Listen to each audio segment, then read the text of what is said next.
네, 여러분 안녕하세요. 오늘은 5월 5일 화요일입니다. 오늘도 히즈 스토리와 함께하는 큐티 나눔 시간입니다. 네, 오늘 말씀은 마가복음 2장 1절에서 12절까지의 말씀 내용인데요. 오늘 말씀의 내용은 예수님께서 죄 사하는 권세를 가지고 계시다는 사실을 많은 사람들 앞에 드러내시는 사건이 등장합니다. 예수님께서 가버나움이라는 곳에 가셔서 이제 사람들에게 하나님 나라에 대해서 가르치시고 그 구원의 진리를 이렇게 막 선포하실 때 엄청나게 많은 사람들이 예수님을 보기 위해서 모여든 것을 알 수 있습니다. 그런 상황 가운데 한 중풍병자를 고치기 위한 그 중풍병자의 친구들이 네 사람이서 이 병자를 한 사람을 메고 예수님이 계신 집까지 왔지만 사람들이 너무 그 집 근처에 많이 있어서 들어갈 수가 없었던 거예요. 그래서 이들이 어떠한 믿음을 가지고 움직이게 되냐면 지붕 위로 올라가서 지붕을 뜯어내고 거기로 이 자기 친구인 중풍병자를 달아 내렸습니다. 굉장히 재밌는 장면이죠. 예수님이 막 설교를 하시는데 갑자기 지붕에서 막 가루 같은 게 막 떨어지면서 갑자기 한 줄기 빛이 쫙 내려오면서 그리고 점점 구멍이 커지면서 이 병자가 내려온 거예요. 저는 이런 생각을 해봤어요.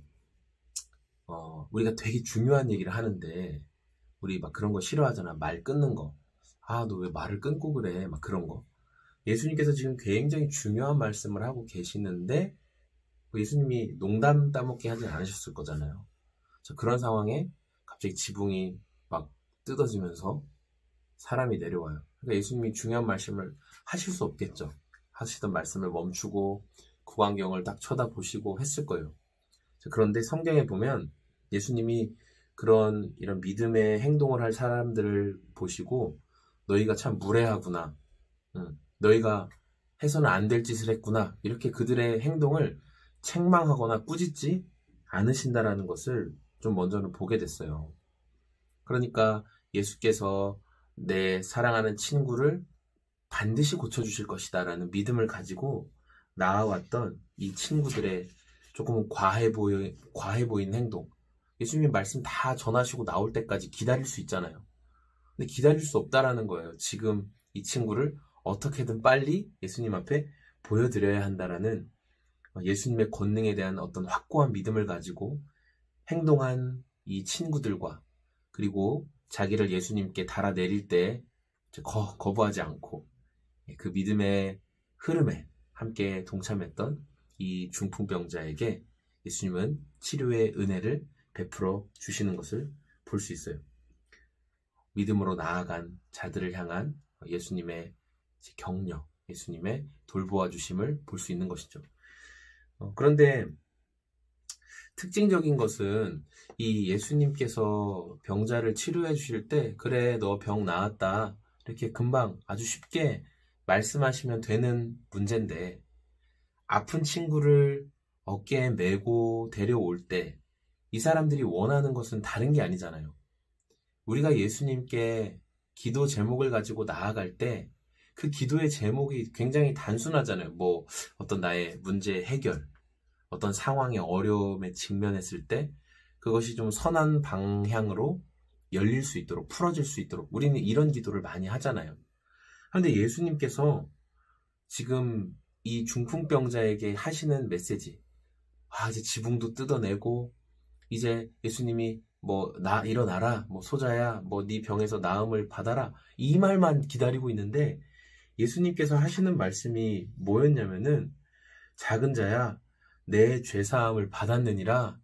그러니까 데려왔던 친구들도 그렇고 그리고 예수님을 이 의심의 눈초리로 계속 바라보고 있었던 이 서기관들, 종교의 지도자들, 자, 예수가 과연 어떻게 할 것인가 막 이렇게 바라보고 있었는데 이때 예수님이 굉장히 강력한 말씀을 하신 거죠. 죄사함을 받았다. 하나님께 돌릴 영광, 하나님만이 하실 수 있는 죄를 사했다. 죄를 용서하시는 그 권세를 사람인 예수께서 말씀하시니 이 안 그래도 예수님을 책잡기 위해서 눈에 불을 켜고 바라보고 있던 서기관들에게는 아주 제대로 다 걸린 거죠. 예수를 우리가 흠잡을 수 있는 아주 중요한 우리가 증거를 얻었다. 뭐 이렇게 되는 거예요. 그런데 예수님이 이 일을 행하셨어요. 그것도 아주 대놓고.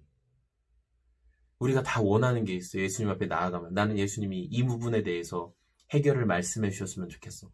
나는 이거 하나만 해결되면 진짜 다 끝날 것 같아. 뭐 여한이 없을 것 같아. 막 이런 말들. 그런데 예수님은 우리의 문제의 현상을 먼저 해결해 주시길 원하지 않고 그 문제의 근원에 대해서 말씀하시는 거예요. 이 사람의 중풍병의 근원에 대한, 죄에 대한, 영원한 것에 대한 이 부분의 해결을 위한 예수님의 일하심이었어요. 우리 근원적인 문제에 대해서 먼저 다루어 가기를 원하시는 예수님. 거기에 있던 종교 지도자들, 많은 사람들, 그들이 다 한결같이 바라는 것은 예수님이 너 병 나았어. 너 병에서 깨끗함을 받아라. 이러한 반응을 원했는데 전혀 다른 반응. 죄 사함의 문제를 먼저 말씀하시는 예수님을 보게 되었습니다. 오늘 우리가 어린이날로 이제 아마 또 자녀가 있으신 분들이나 그리고 또 휴일로 그렇게 보냈을 텐데 저도 자녀들이 있거든요. 저는 아들이 이제 3명 있어요. 아들만 3명 있는데 근데 이 아이들이 원하는 선물이 다 달라요.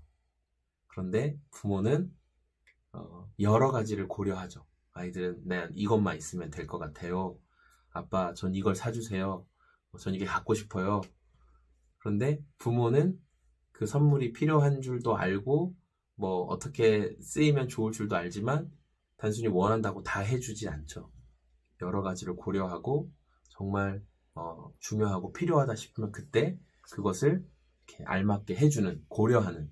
그래서 저는 오늘 이 말씀을 보면서 우리가 원하는 것은 단순히 문제에 대한 해결이지만 그러나 예수님께서는 문제에 대한 해결만이 아니라 근원적인 것을 다루시길 원하신다라는 것을 묵상하게 되었습니다.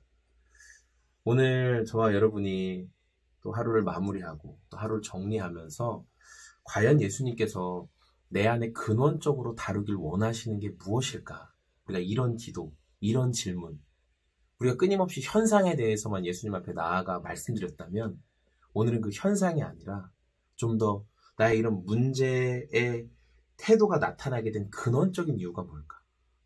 이것을 좀 질문하고 이것을 좀 주님께 잠잠히 여쭙는 그런 하루의 마무리가 되었으면 좋겠습니다.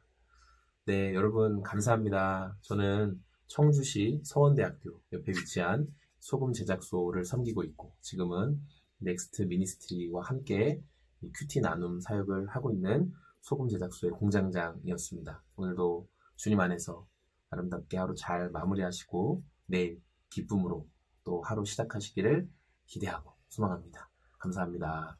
안녕히 계세요.